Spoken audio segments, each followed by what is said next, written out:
Good afternoon. A few moments ago, I signed a deal to secure a joint UK-US base on Diego Garcia. This is absolutely vital for our defence and intelligence, and therefore for the safety and security of the British people. The full assessment of why this is so important is highly classified, but I want to speak as frankly as I can.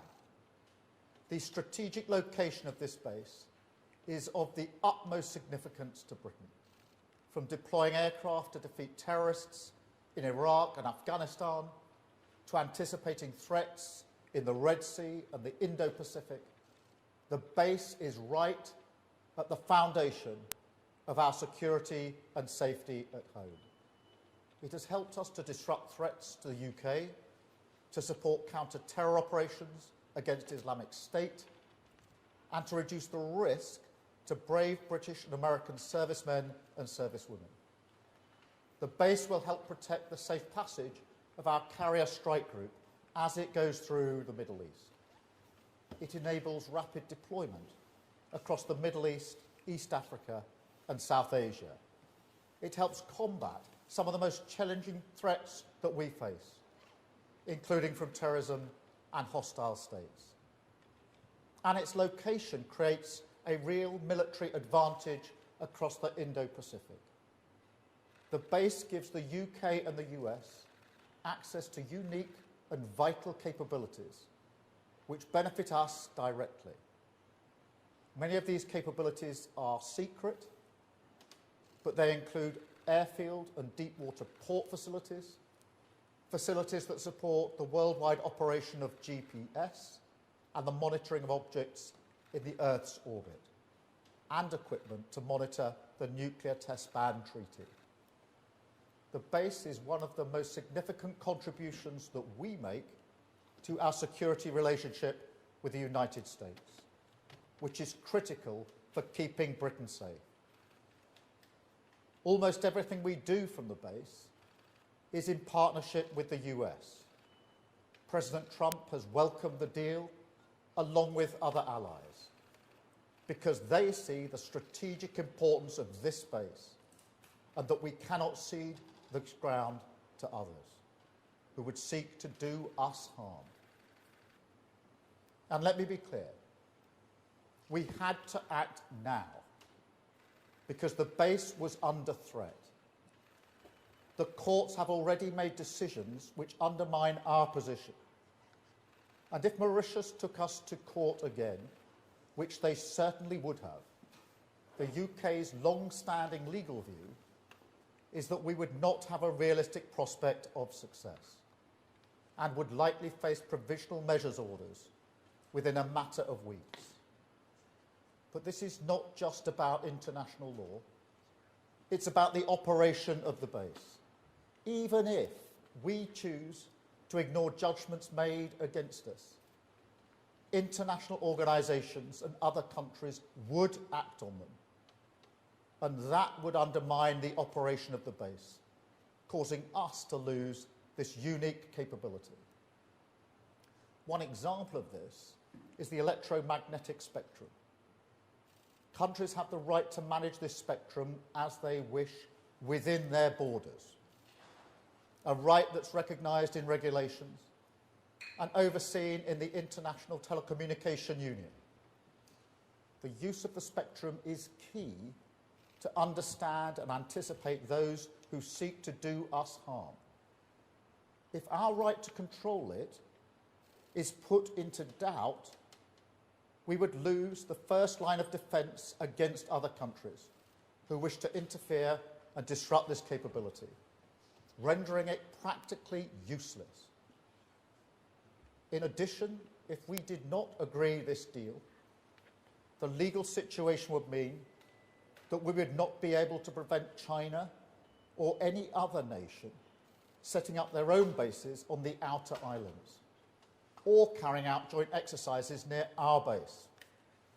We would have to explain to you, the British people, and to our allies that we'd lost control of this vital asset. No responsible government could let that happen. So there's no alternative but to act in Britain's national interest. By agreeing to this deal now on our terms, we're securing strong protections, including from malign influence, that will allow the base to operate well into the next century, helping to keep us safe for generations to come. Now, other approaches to secure the base have been tried over the years, and they have failed. Boris Johnson failed in his efforts to endlessly delay. Liz Truss then started the negotiations. We inherited a negotiation in which the principle of giving up UK sovereignty had already been conceded by the previous Tory government. Our deal has concluded those negotiations in the national interest. Now, there's obviously a cost to maintaining such a valuable asset. We pay for other military bases. Allies like the US and France do the same. This cost is part and parcel of using Britain's global reach to keep us safe at home. And it will be less than the cost of running one aircraft carrier for a year. Today's agreement is the only way to maintain the base in the long term. There is no alternative. We will never gamble with national security. So we have acted to secure our national interest, to strengthen our national security, and to protect the British people for many years to come. Thank you. Now let me hand over to the Defence Secretary and then to General Hockenhull to say a few words. Defence Secretary. Thank you, Prime Minister. As the world becomes more dangerous, the Diego Garcia military base becomes more important. But I want to underline the urgency and uncertainty over the future control of this UK base. Within weeks, we faced new legal rulings which would weaken the UK's full operational sovereignty over this base. And within just a few years, this irreplaceable military and intelligence base would become inoperable.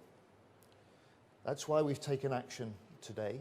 That's why the Prime Minister has signed this treaty today, securing this base for the next 99 years and beyond.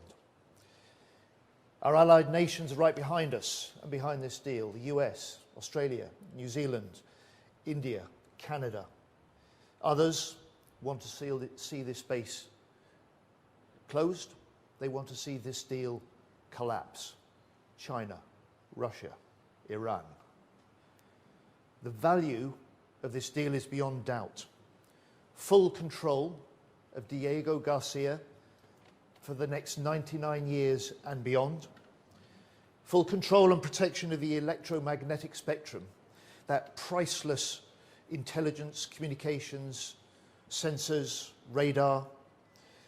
A strengthened buffer zone so we can control the seas and the skies immediately around Diego Garcia, and wider islands up to 100 miles, an effective veto over any developments or hostile activities. And with the base in jeopardy, no action was no option. And anyone who would argue to abandon this deal would abandon this base. So let me be clear.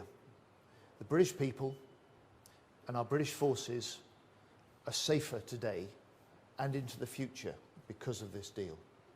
Thank you. Thank you. General Hockenhull, can I turn to you? Thank you, Prime Minister and Secretary of State. I think it's useful to add a military perspective here. The way we see this is very simple. Diego Garcia provides a vital capability to the armed forces, to our US allies, and for our shared contribution to global security. The geography offers immense and irreplaceable global reach, enabling us to pivot forces westward toward Africa and the Middle East, or eastward towards Southeast Asia and the Pacific. Added to that are the facilities on the base. A deep water port capable of hosting nuclear submarines and aircraft carriers, a runway capable of operating every type of military aircraft with the logistical support required for modern operations, and the satellite and communications infrastructure that the Prime Minister mentioned. It is a unique asset for Britain's defence. Garcia proved its worth through the long years of counter-terrorism operations and proves its value today by supporting our ability to protect maritime trade. It will be of even greater strategic significance in the future. It helps keep the United Kingdom safe and prosperous, and it allows us to work closely with our international partners. The use of Diego Garcia by US forces is a unique contribution to the military relationship between our two countries, and one that underlines the UK's commitment to burden sharing. Both our militaries will continue to benefit from our investment in these facilities for the years to come. Britain projects military power through such alliances and through assets like this base, which give us a global reach. I welcome the long-term certainty that this treaty brings. It will help the British Armed Forces in our efforts to support stability abroad and security at home. Thank you. Thank you very much. we'll now take some questions from the media. I've got Jonathan Beale from the BBC first, please. Jonathan. Thank you. I've got a big loud voice. So, first of all, if I could ask you, Prime Minister, two Chagos Islands went to the High Court to try to stop this today. They describe this as a very sad day. They say they do not want to hand their rights to Mauritius. What do you say to them? And then, isn't it time to level with the British taxpayer as to how much this is going to cost? I noticed you said it was going to cost the equivalent of the operational cost of an aircraft carrier. If you could actually spell that out, that would be helpful. Defence Secretary, is this money that you're going to have to pay to lease Banker Base going to come out of the defence budget? And you're not going to get a single bullet, an extra soldier, or even a shell for Ukraine in return for that. So just what's the value of that? And then, General Jim, if I can just ask, a quote back to you from Jack Watling at RUSI. The UK has ceded strategic ground when it did not have to and has got nothing in return. Thank you. Thank you very much. On the Chagosian challenge, obviously the fact there was a challenge delayed the signing, but in a way was a good thing, because a court has now heard the arguments for and against and come down conclusively in the High Court in favour of the government argument that was put forward this morning. So that challenge was made. That challenge has now been determined in our courts after legal argument, and that's the right way to determine it. Well, they made their case. I mean, there are different views, which I understand in different parts of the community. But the challenge that was put to us was made in court. The court heard the matter this morning on legal argument and came to a firm ruling in our favour. On the question of costs, the cost of this is an average per year cost of £100 million, £101 million a year is the average cost. The net overall cost is therefore £3.4 billion overall. That's over the 99 years. That is, as I mentioned a moment ago, the average 100 million per year is about the same or slightly less than the running cost of an aircraft carrier minus the aircraft. Now, given the significance of this facility, both the geography and the capability, you can see that as measured against an aircraft carrier running costs, that this is very good value for money. I should also say that it's very similar to arrangements made by other allies, the US and France, in relation to the bases that they lease and make arrangements for as well. So it's in keeping with those payments. Can I also, just before General Jim comes to this, just begin to answer the question you put to him, that did we have to do this? And the answer to that is there has already been an advisory opinion against the United Kingdom.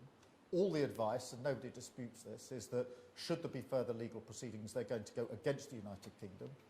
That before that happens, there will be interim measures taken, orders put in place. And even if the United Government took the view that it would not comply with its international obligations, which would be a big step, others will, other countries and other organisations. And that means, in terms spelt out, that within months there would be interference with the capabilities at the base. Interference physically, but also interference with the sophisticated capabilities there, including spectrum as an example. And given the importance of the base for our safety and security, the safety and security for our allies, and the relationship that we have with the US, which is this an essential part of, no Prime Minister would allow that to happen. And my first duty as Prime Minister is to keep this country safe and secure. And no Prime Minister with that duty would allow this facility to be at risk, which it would be if we didn't sign this treaty. Thank you very much. Can I add, the last government recognised the jeopardy of British control over Diego Garcia. That's why, as the Prime Minister said earlier, they conceded the principle that negotiations were necessary. They conducted 11 rounds of negotiation before the election. They failed to do a deal. We picked up the challenge, we picked up the negotiations, we toughened the terms and the protections and the control that Britain can exercise through this treaty, and within 10 months we've landed this deal that the Prime Minister has signed today. Now, on the money, this is an essential investment in our national security. It's less than 0.2% of the defence budget. It means that we can invest to strengthen our armed forces to face down the increasing threats that we face. And I just say to you, as a result of this deal today and in the years ahead, our armed forces are safer and they're stronger because of what we do on Diego Garcia. And just before I pass to the General, can I just add on this question of why did you have to take this measure? It is worth reminding ourselves who is in favour of this treaty, this deal, and who's against it. In favour are all of our allies, the US, NATO, Five Eyes, India. Against it, Russia, China, Iran. And surprisingly, the leader of the opposition and Nigel Farage are in that column alongside Russia, China and Iran, rather than the column that has the UK and its allies in it. General Jim. Johnny, thank you for the question. Now, I respect Jack Watling a lot, but I'm afraid on this case I'm going to have to disagree with him, as I believe he's wrong in his view. The value of Diego Garcia, I think, has been set out in the remarks that you've heard from all three speakers. And as the commander responsible for operations on Diego Garcia, any risk to that future operation, to me, would be an intolerable risk to take with our national security. And I think that that risk would manifest itself in our capability to operate being eroded in the very near future. I think it would be downgraded, it would be degraded significantly over time. And ultimately, we run the risk of losing control. Now, I think that risk would be intolerable. We must have long-term assurance and control. There is no other viable option to provide that assurance and control. And the irreplaceable, vital, and in many ways priceless asset that Diego Garcia is, must be guaranteed for us to be able to continue our operations. It's an essential element of our fighting power. Thank you very much. I'll go to Catherine at GB News now. Catherine. Catherine Forster, GB News. Prime Minister, what do you say to people who can't understand why you can find 100 million a year, billions over 99 years, but you can't find money to support people with disabilities? And you were a human rights lawyer. You're having to make this deal because of an international legal ruling. But the Chagosians that brought that case last night, that got that temporary injunction, feel that it breaches their human rights, and they're being treated just as shoddily as when the government booted them out of the Chagos Islands back in the 60s. What do you say to them? Well, let me take all three parts of that question. In answer to your first question, the answer is the first duty of a Prime Minister is to keep the country safe and secure. And this base is vital in that respect. Its location, its physical use, and its capability, including the spectrum capability. That capability has already had huge impact around the globe in relation to combating and defeating our adversaries. It is vital to keep our armed forces safe in their operations. And it is, as I say, measured against other defence spend, it is year on year less than the cost of running an aircraft carrier minus the aircraft. And so it is really important that a Prime Minister doesn't shirk when it comes to national security. That is the number one duty and responsibility of any Prime Minister. It is a duty and responsibility that I take extremely seriously. In relation to legal rulings, true, there's already been an advisory opinion against us.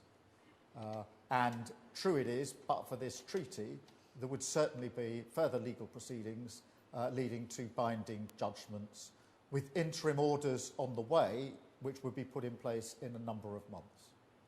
Now, even if I stood here and said to you, the UK government would defy international law, which would be an extremely unusual position to take, others won't. Other countries and other organisations. And that means the risk of interference with the capability is there because of the action of others.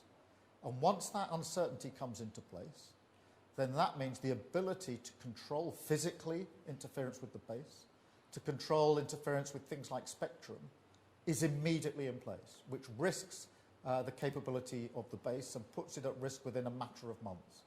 Nobody knowing the capability of this base and the importance to us and to the Americans, nobody who's looked at this in any detail would ever put that capability at risk. So yes, there's an international law question here, but my decision is actually based on our national security and the action of others, and faced with advice that that capability would be lost in a short period of time because of legal uncertainty, and knowing how important the capability is, that's not a decision that I or any responsible Prime Minister would ever take. And anybody who argues the contrary, in my view, is not fit to be Prime Minister.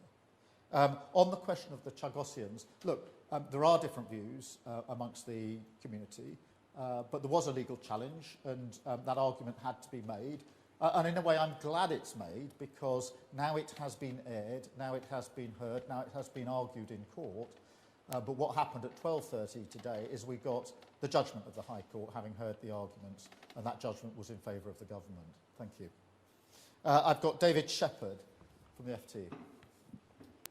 Thank you, Prime Minister. David Shepherd from the Financial Times. Forgive me for asking a little bit more on the numbers around this. You've spoken of 101 million average over 99 years and a total cost of around 3.4 billion. A lot of the journalists here are asking, if you times 101 million, yeah, you get closer to 10 billion. Yeah, can I deal with that straight away? That is the net cost, and the reason it's put in those terms is because that is how the government accounts for it, it's how the OBR counts the cost, and it's the way public sector projects are measured. In other words, what's the net cost today? And that is £3.4 billion.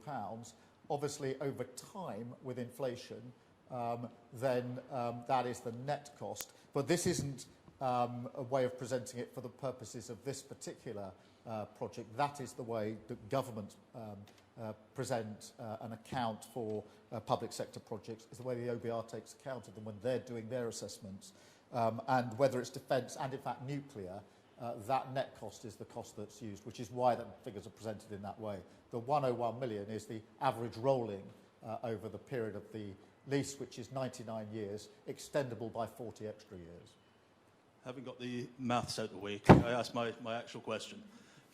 Given the vital importance of this base, not just to the UK, but to our allies, will we be asking allies like the United States to make additional contributions towards the payment for the base? Yeah, let me deal with that directly, because this is a capability that is of vital use to both the UK and the US. And we obviously have, in relation to the US, a special relationship on defence and security and intelligence sharing. No two countries share intelligence in the way that the UK and the US does.